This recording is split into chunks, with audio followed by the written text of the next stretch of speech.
नमस्कार. आजपासून आपण ॲडव्हान्स अकाउंटिंग सेकंड याच्या सिलेबसला सुरुवात करत आहोत किंवा त्या संदर्भात माहिती घ्यायला सुरुवात करत आहोत.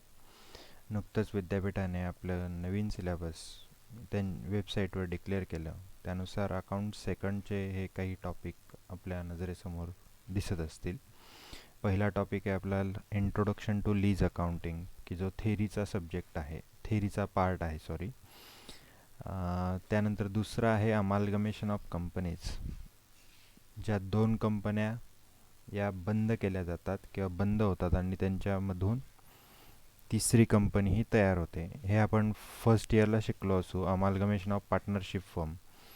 ठीक आहे. तिसरं चॅप्टर त्यांनी केलं ॲब्सॉर्शन, जे मागच्या वर्षापर्यंत अमालगमेशन आणि ॲब्सॉर्शन एकत्र चॅप्टर होता, तर त्यांनी वेगळं केलेलं आहे. तिसरं चॅप्टर आहे आपलं ॲब्सॉर्शन, ज्याच्यात एक कंपनी तुलनेने लहान असणाऱ्या कंपनीला टेक ओव्हर करत असते किंवा विकत घेत असते.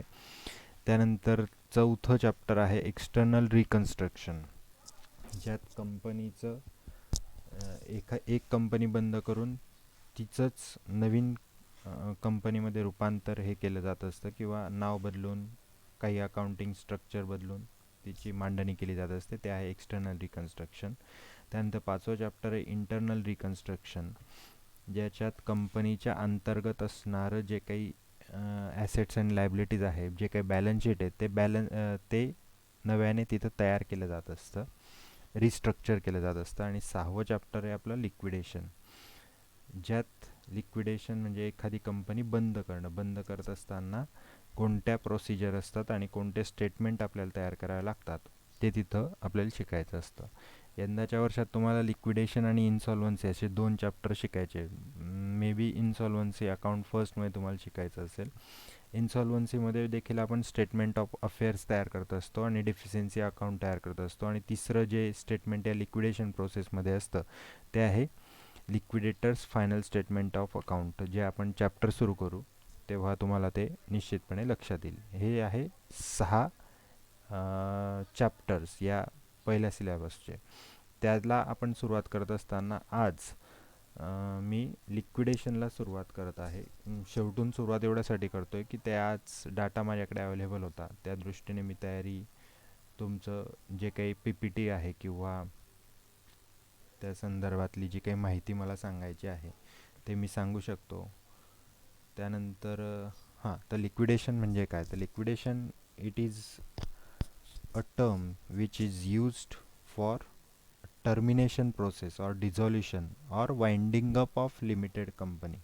म्हणजे लिक्विडेशन ही अशी टर्म आहे किंवा अशी संज्ञा आहे की जी एखाद्या कंपनीचं डिझॉल्युशन बंद करणं, टर्मिनेशन पुन्हा त्याचा दुसरा समानार्थी अर्थ, आणि वाइंडिंग अप सगळं गाठोडं बांधणं एक प्रकारे, याला आपण असं म्हणतो liquidation. It is a process of closing down a company by realising its assets and settling its liabilities and then settling the claims of share holders. म्हणजे ही काय प्रोसेस आहे? तर कंपनी बंद करायची. नुसती कंपनी बंद करायची का? तर नाही.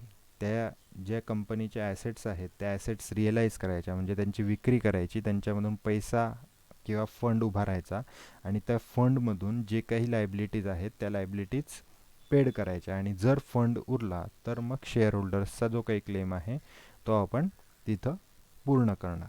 The person who held this process is called as liquidator. त्याला काय म्हणतो आपण? तर लिक्विडेटर असं म्हणतो. ही जी सर्व प्रोसेस आपण करत असतो पूर्ण करणाऱ्या व्यक्तीला. Liquidator sell the assets of company paying off the outside liabilities. If balance remains after paying the liabilities it will be distributed to shareholder. जसं आपण आता वर सांगितलं या ठिकाणी, त्याच पद्धतीने तिथं ती माहिती त्यांनी दिलेली आहे. मोड्स ऑफ वाइंडिंग अप हा एक पुढचा प्रश्न तिथं आपल्या थेरीमध्ये कदाचित विचारला जातो. There are 3 ways to wind up the business. पहिला आहे compulsory winding up. When winding up is done under the order of court. म्हणजे कोर्टाने ऑर्डर दिले तर मग ती कंपल्सरी वाइंडिंग अप म्हटली जाते. म्हणजे माझा पैसा कुठेतरी अडकलेला आहे XYZ कंपनीला, किंवा मी क्रेडिटर्स आहे आणि मला जर मी जो काही माल दिलेला त्याचा पैसा मिळत नसेल, तर मग क्रेडिटर्स लोक कोर्टात जातात. संबंधित कंपनी दिवाळखोर झालेली आहे किंवा ती बंद करावी आणि आमचा पैसा आम्हाला परत करावा. मग तेव्हा कोर्ट आदेश देतं की ही संबंधित कंपनी वाइंड अप करावी. त्याला आपण म्हणतो कंपल्सरी वाइंड अप. त्यानंतर दुसरं आहे व्हॉलंटरी वाइंड अप. जेव्हा कंपनी स्वतः ठरवते की आम्हाला आता ही कंपनी बंद करायची आहे, त्याला आपण म्हणतो व्हॉलंटरी वाइंड अप. याच्यामध्ये कंपनी जनरल मीटिंगमध्ये ठराव करते. सर्व शेअर होल्डर्स असतील, मेंबर्स असतील, डायरेक्टर्स असतील, ते त्याला मान्यता देतात आणि त्यानंतर कंपनी वाइंड अप केली जाते. तिसरा प्रकार winding up under supervision of the court.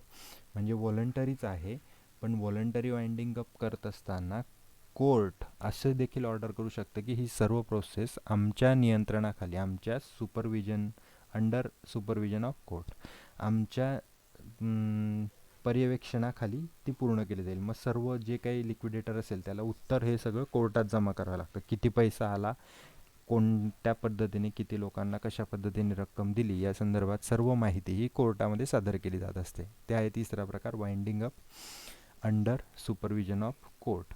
त्यानंतर फायनान्शियल स्टेटमेंट कोणकोणते आपल्याला बनवावे लागत असतात. आता इथं मी अगोदर पण तुम्हाला सिलेबस म्हणताना सांगितलं की जेव्हा कंपनी लिक्विडेट होते, when a company goes into liquidation under any circumstances the following financial statements are prepared.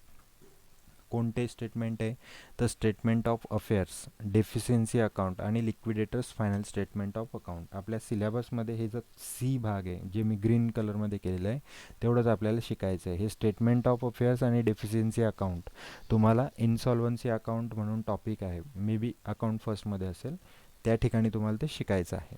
तर या ठिकाणी आपल्याला काय करायचं आहे तर लिक्विडेटरचं फायनल स्टेटमेंट ऑफ अकाउंट तयार करायचं आहे. रिसिप्ट आणि पेमेंट तुम्हाला प्रत्येकाला माहिती आहे. त्या रिसिप्ट अँड पेमेंटसारखाच तो भाग असतो. त्याचा प्रोफार्मा हा पुढे दिलेला आहे. लिक्विडेटर फायनल स्टेटमेंट कसं दिसतं तर ते या पद्धतीने आपल्याला तिथं दिसत असतं. डाव्या बाजूला सर्व जे काही पैसे संस्थेला मिळणार आहेत लिक्विडेशन प्रोसेसमध्ये, ते या डाव्या बाजूला डेबिट साईडला तुम्हाला तिथं दिसत आहे. टू कॅश और bank balance.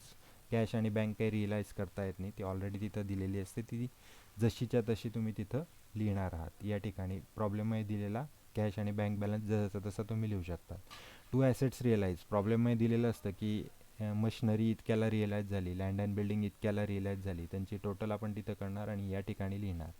To surplus from security.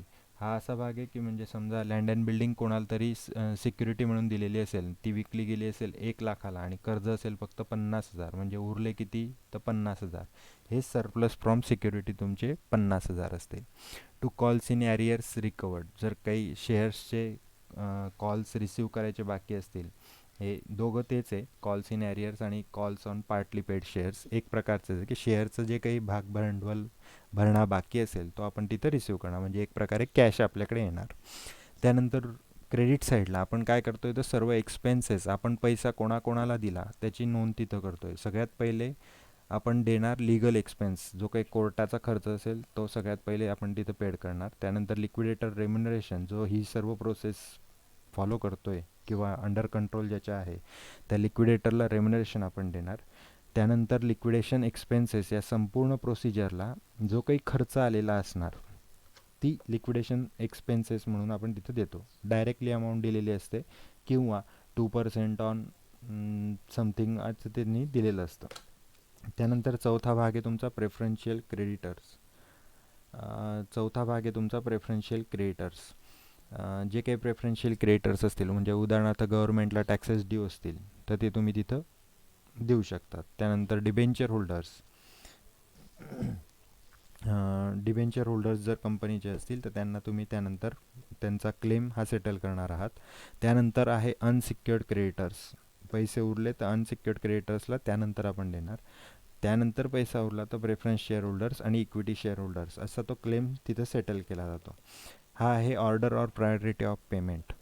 त्याच पद्धतीने बघा तुम्हाला तिथे दिसत आहे सिक्युअर्ड क्रेडिटर्स, ऑब्वियसली त्यांना सिक्युरिटी दिलेली आहे त्यामुळे जो काही पैसा येईल पहिले त्यांनाच आपण देत असतो. त्यानंतर लिगल चार्जेस, त्यानंतर liquidators remuneration, cost of winding up cost of winding up किंवा लिक्विडेशन एक्सपेन्स ज्याला आपण म्हणतो. त्यानंतर preferential creditors, debenture holders, plus त्यांचा इंटरेस्ट असेल तर ते इंटरेस्ट पण आपण पेड करतो.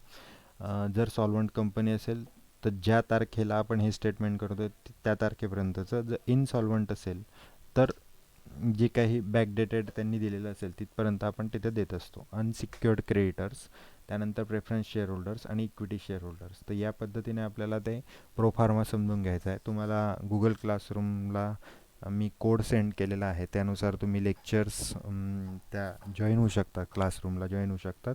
तिथे मी तुम्हाला नोट्स प्रोव्हाइड केलेल्या आहेत. पूर्ण पुस्तकाची स्कॅन कॉपी आहे. सध्या तुम्ही पण घरी आहात, मी पण घरी आहे. माझ्याकडे जे पुस्तक होतं ते स्कॅन केलं आहे आणि ते अवेलेबल केलेलं आहे.